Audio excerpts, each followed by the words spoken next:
Welcome to today's episode of People and Strategy. I'm your host, Mo Fatalbab, President of International Facilitators Organization. People and Strategy is a podcast from the SHRM Executive Network, the premier network of executives in the field of human resources. Each week, we bring you in-depth conversations with the country's top HR executives and thought leaders. For today's conversation, I'm excited to be joined by Justin Ladner, SHRM's Senior Labor Economist. Welcome, Justin.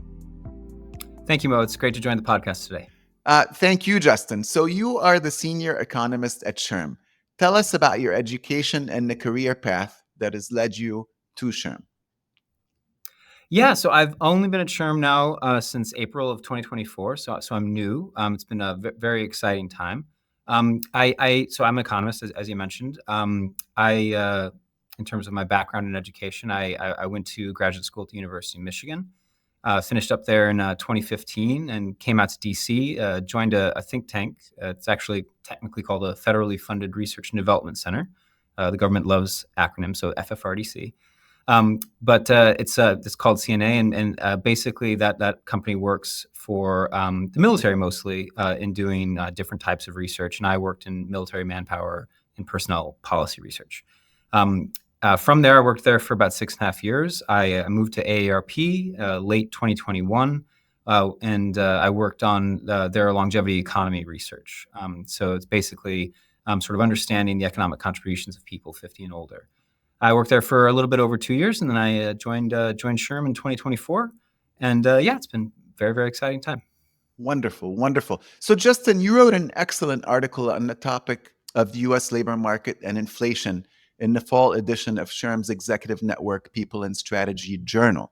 I want to ask you a few questions about that. First, what is the current status of the labor market? Well, 2024 has been a really interesting year, and really the period from the start of the pandemic to the present has been pretty unprecedented in many ways in U.S. history. So the 2021 to 2023 period was this sort of unprecedentedly hot labor market where the number of job postings exceeded the number of unemployed people by a huge margin, by millions and millions of people. Basically, it was very hard for employers across almost every industry to find workers. There was a lot of obviously other economic issues going on. So it's been a very unusual period. And so 2024, in many ways, entering the year, it was still extremely hot labor market, still millions more job openings than unemployed people in a given month. So a big labor shortage, basically. And it was a year where a lot of people were wondering, would we see a return to normalcy, basically? I think the expectation was that the labor market would continue to be very tight. But there was a question of whether or not we'd see something that was more akin to a standard tight labor market, something that existed right before the pandemic, for example. And broadly speaking, there have been some mixed signals. We've had things go in different directions. We've had some months with very, very strong job reports, stronger than expected employment growth, other months that came in below expectations. But broadly speaking, the labor shortage has eased a bit, particularly in certain industries. It still remains a hot labor market overall. There are still more job openings in the average month than there are unemployed people, meaning that even if we could find a job for every unemployed person, there would still be unfilled openings. So basically, labor demand is exceeding supply at the moment. So it still remains a very hot labor market, but it's cooled significantly relative to conditions, let's say, a couple of years ago. And in particular sectors, it's cooled off quite a bit. Tech would be a very notable example. There was sort of a big hiring boom in tech in 2021, 2022. That has really collapsed. There were a lot of kind of reports of layoffs, especially in 2023, continuing in 2024. So that industry's cooled off quite a bit. But other industries like healthcare remains very, very strong. Hiring is very strong in healthcare. Construction remains strong. So overall, it's it remains a very tight labor market, but something that's more typical. Actually, in a lot of ways, pretty similar to what the labor market looked like immediately before the pandemic, so 2019 era. Yeah. So Justin, your People and Strategy article also mentioned that the country's facing some long-term shortage of workers because of some key demographic trends. Can you talk about that for a minute? Yeah, so basically one of the big challenges that the labor market is facing, or that the U.S. workforce is facing in general, is just population aging. So over time, People, life expectancy has gone up. People are living longer, and also fertility rates have gone down. And the net effect of that is basically that we have a shift in the age distribution of the U.S. population that's favoring age groups that have lower labor force participation rates. So the fraction of people that are 65 and older, for example, their representation in the U.S. population, the fraction of the U.S. population that they make up, has increased significantly over time and is projected to continue increasing in the future. And basically, that means that the set of people, the population of people that are working age, and especially prime working age, that would be people 25 to 54, is shrinking relative to the population at large. And that creates a challenge because basically we have a smaller population to draw from in terms of the people that are going to have very high labor force attachment, people that are going to be filling most jobs. So over time, a big challenge because of population aging is how do we find workers? And the way to, the solution to that, there are many levers that you could imagine using, but it does represent a challenge because over time, the set of people that are working age is falling, all else equal. Yeah. So let's talk about some of those potential paths forward that you outlined in the article. What are some of those solutions? Yeah, so traditionally there are a few different ways that you could tackle a problem like this. Historically, immigration has been a key issue. The vast majority of people that immigrate to the United States are working age, especially prime working age. Generally speaking, the motivation for migrating in the first place is to work. So labor force participation among migrants is very, very high relative to the population at large. And so that's a key lever going forward would be efficient and obviously legal immigration to the United States as a way of increasing the population of people that are working age. But there are other solutions as well. So another big another lever that has a lot of potential would be the idea of trying to tap into previously untapped talent pools or increasing labor force participation among groups that have seen a fall. So a couple of good examples would be the 65 plus population. Leading up to the pandemic, labor force participation in that group had basically been growing almost uninterruptedly for about 30 years, since the early 1990s. The people at 65 and over had gone from being basically a very, very small part of the labor force to still a small part of the labor force, but much, much more important than they had previously been. Now, the pandemic had a big effect on that decreased labor force participation among people 65 and over, and that has not yet recovered, although more recently it's showing a little bit of sign of recovery. It still remains a couple of percentage points below what it was before the pandemic, but policies and practices that encourage increased labor force participation among that age group would be a key way of increasing the overall labor force going forward for a couple of reasons. That one big reason is that the 65 plus population is going to grow a lot in future years. So even small gains in labor force participation among that age group translate into hundreds of thousands of additional workers. So programs that encourage labor force participation among that group would include things like reskilling and upskilling programs to help people maintain their competitiveness, keep skills that are relevant in the labor market as they age. That kind of policy is really relevant for people of any age, but it ends up being particularly important for older workers. It helps them stay in the labor force. It helps them switch jobs if they want to do that. It basically keeps them competitive. Similarly, another age group where we could see a lot of improvement would be the youngest working age group, people 16 to 24, as an example. Over time, if I go back to, let's say, the 1990s, labor force participation in that group was much, much higher than it is today, about 10 percentage points higher at the turn of the century relative to where it is now. Now, some of that is because people 16 to 24 are more likely to be college students now. So, and obviously that's an investment that's going to pay off in their future. That's not a problem. College attendance is a good thing, and it's a good investment for somebody in their career. However, even if I just eliminate the population, if I focus on people aged 16 to 24 that are not students, I actually find that labor force participation among that group has fallen, and almost exclusively that's been because of falling labor force participation among non-student males aged 16 to 24. And that drop is significant because it means that there are literally millions fewer labor force participants than there otherwise would be if we had participation levels that were akin to where they were around the turn of the century. So encouraging labor force participation among that age group would be another way of increasing the overall size of the labor force. And it also would have the benefit of setting people up for a more successful career path. A big issue with a lot of young workers or a lot of young people is that they simply don't have the skill sets that make them competitive in the modern labor force. So ways to achieve that would be increased vocational training programs, increase access to apprenticeships, things that give people practical skills so that they can enter the labor force early and with a competitive sort of successful skill set that sets them up for success in the future. So great thoughts. What about the role of AI and automation? What role can they play in resolving these workforce changes?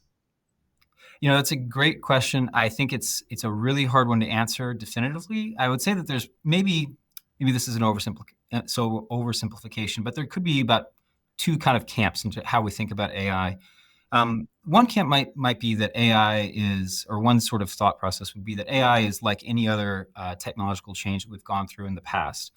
So we've talked about technology replacing workers for a long time.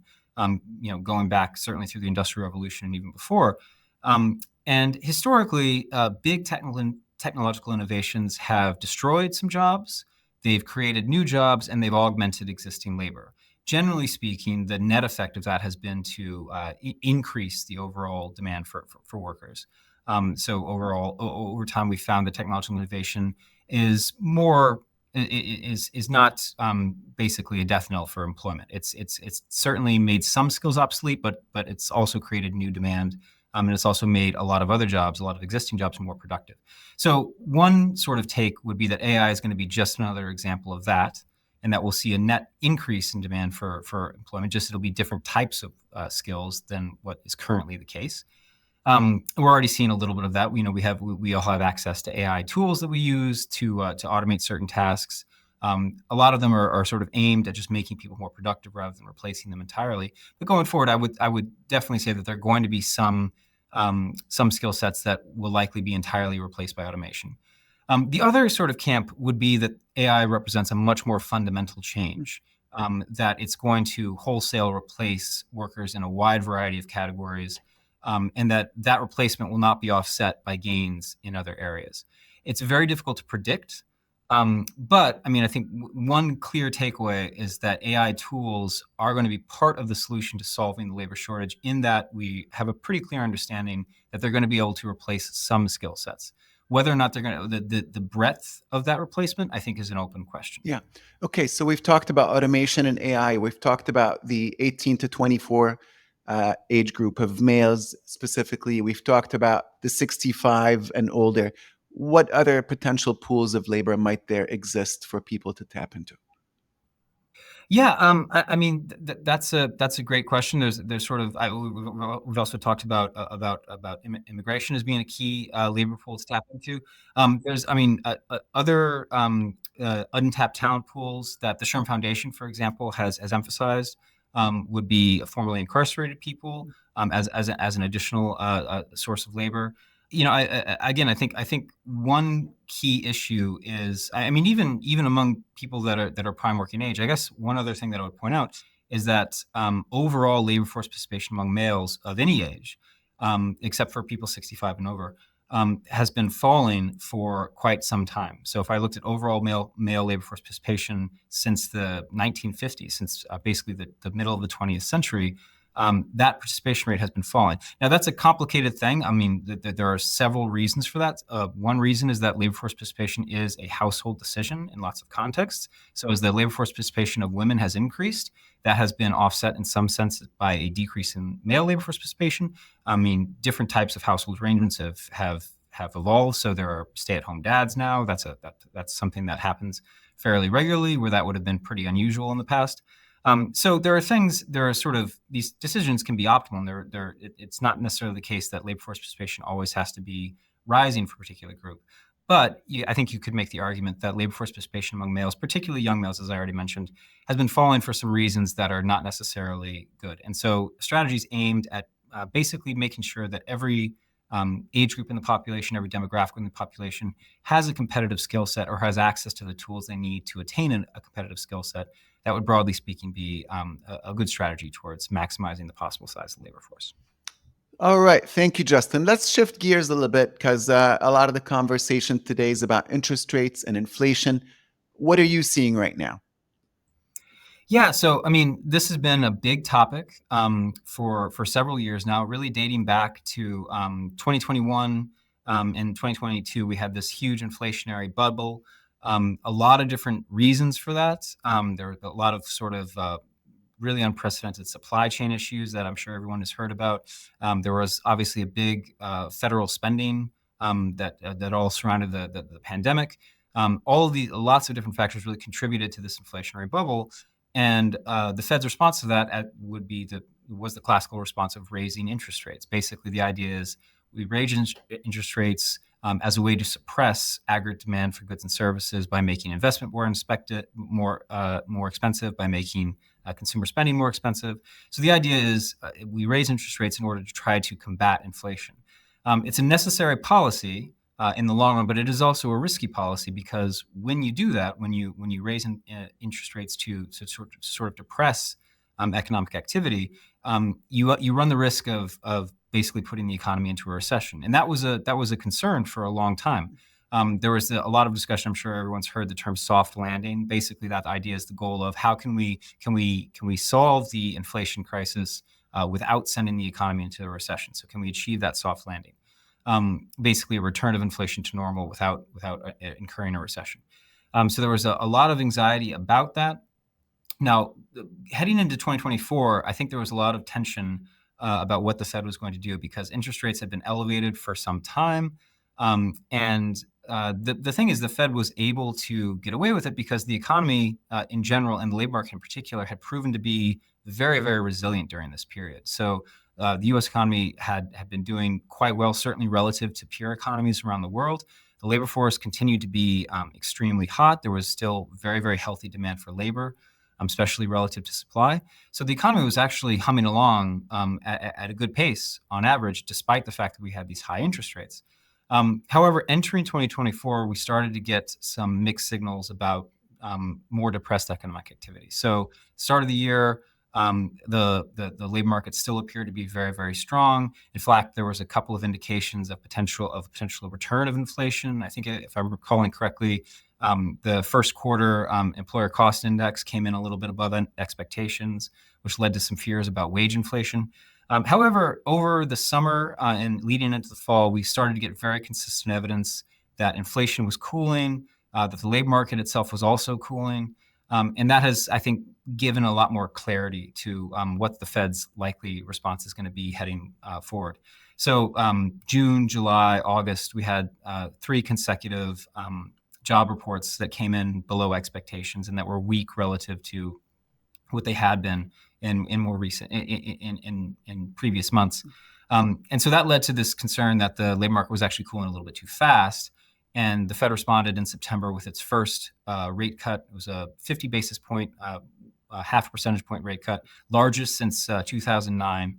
And the widespread belief is that the Fed is now going to pursue a policy of sort of steady cuts for the remainder of 2024 and heading into 2025. So kind of trying to gradually return the interest rate to a more typical level, not to the rates that we were seeing at the beginning of the pandemic, where the interest rate was effectively close to zero, but to more sort of normal rates. So basically, it appears that the soft landing has actually succeeded. So we've not gone into recession. Inflation is now back to basically right in the target range of where the Fed would like it to be. Personal consumption expenditure inflation, that rate year over year is the most recent data, I think, had it at, I want to say 2.2%, if I'm remembering correctly. It was August of 2024.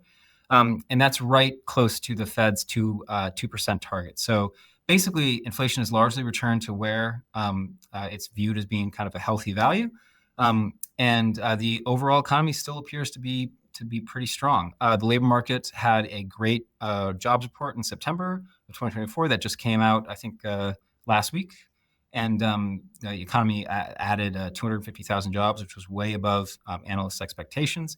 So basically, it appears as though we've achieved a return to sort of normalcy with respect to inflation while still maintaining a healthy economy. So it sounds like you see the interest rates continuing to decline in 2025.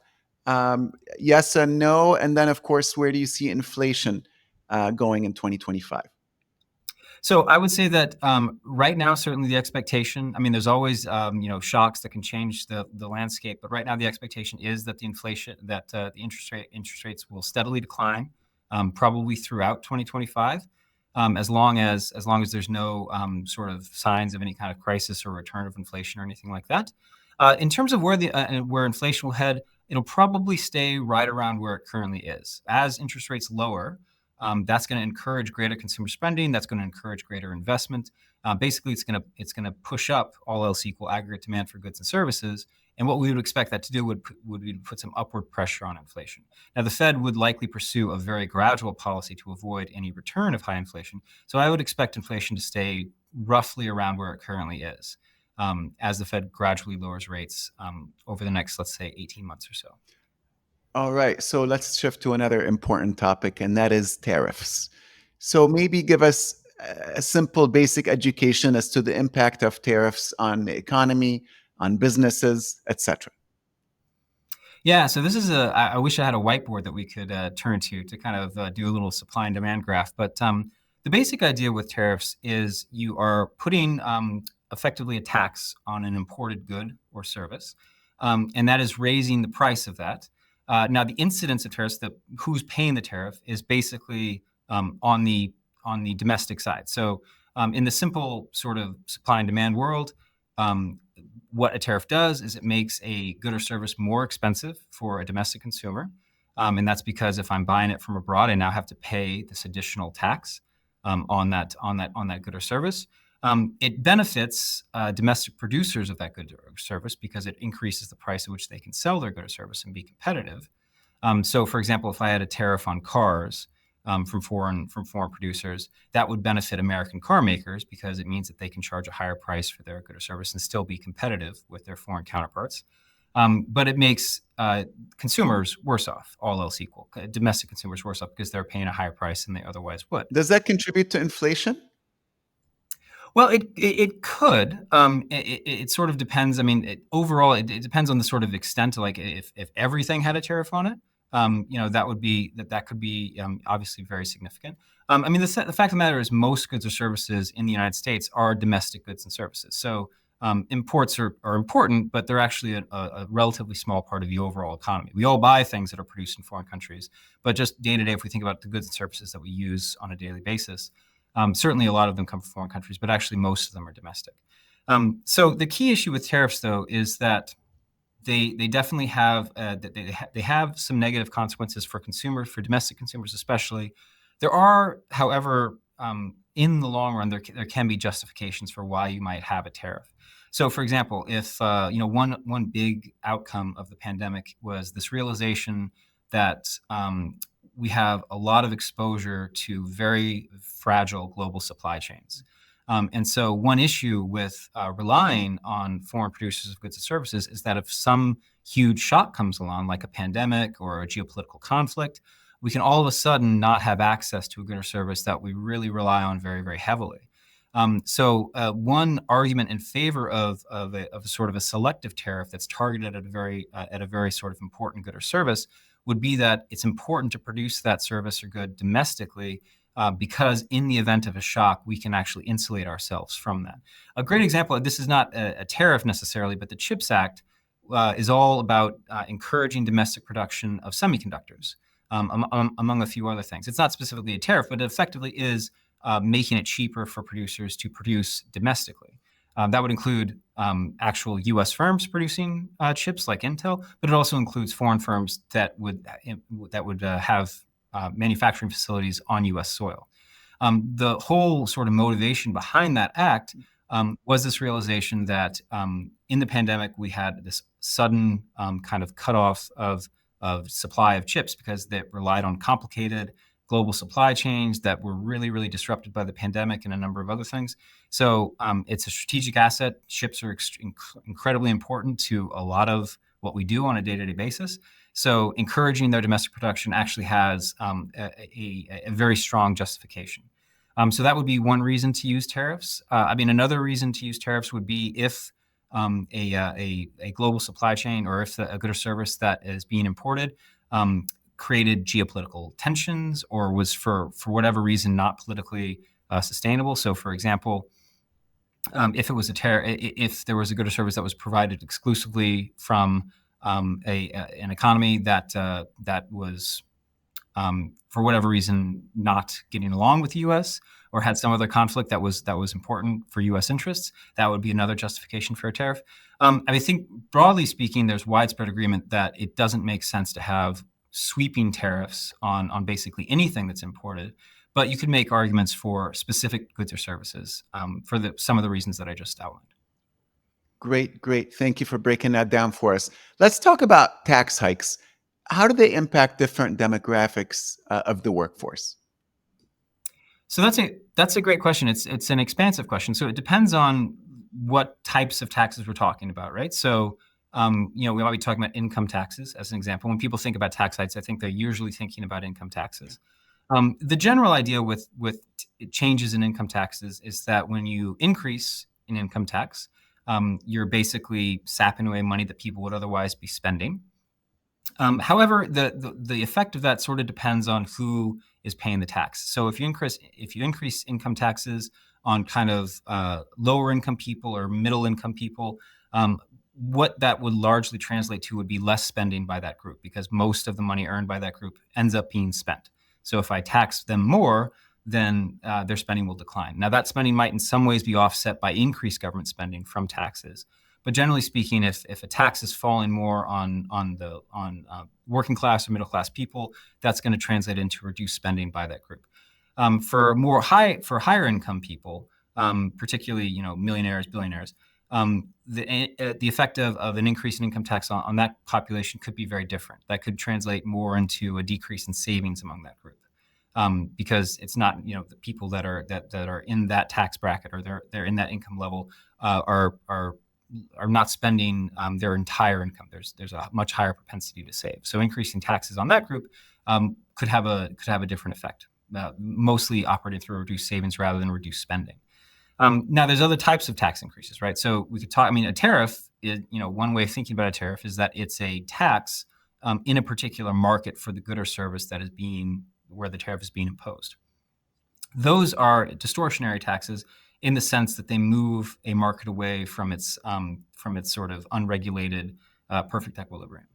That's a different kind of tax, and that would be like a sales tax, for example. Increasing a sales tax would change the market equilibrium for goods and services that are subject to that sales tax. Amazing. Justin, thank you for this incredible lesson in economics. What is one piece of advice that you received that shaped your work or your life? Oh, wow. Yeah, that's a great question. I've been very fortunate. I've received a lot of good advice over the years. I've been smart enough to follow some of it. But I think, I'm not sure if this qualifies as advice, but when I finished graduate school, I mentioned I went to CNA. And I think when it was during the interview process, I was talking to the head of the division, and they were really talking about how, so I'm an economist, coming from an academic background, you're used to spending your entire day in that department speaking with other people that are trained to be economists. And that can be a very siloed kind of environment where we're all thinking the same way. We're all kind of, using the same approaches to solve problems or to answer questions. And when I was in this interview and I was talking to the head of the division, they were really emphasizing this idea that they had at that organization, they had economists, they had political scientists, they had sociologists, they actually had chemists, physicists. They had, as I mentioned, we worked a lot with the military. So we actually had a lot of military service members who we were working with. Basically, it was this very eclectic, very diverse group, people with lots of different education backgrounds, lots of different training backgrounds. And the head of the division was really touting the value that brought. And I really learned as I actually started working, and I've had great fortune at CNA, at AARP, and now at SHRM to work with these really diverse groups. And I basically learned that that's a great way to develop better solutions to problems, to think about research in a more eclectic, more kind of non-siloed way where people have different perspectives. I think that really helps get to the best possible solution in the most efficient way. So that, I think, has been a really big boon to my career, is that initial insight that came from that interview. Thank you, Justin. And that's where we'll end it for this episode of People and Strategy. A huge thanks again to Justin Ladner, Senior Labor Economist at SHRM. You can follow People and Strategy podcast wherever you get your podcasts. Also, podcast reviews have a real impact on a podcast visibility. So if you enjoyed today's episode, leave a review to help others find the show. Finally, you can find all our episodes on our website at shrm.org/podcasts. Thank you for listening and have a great day.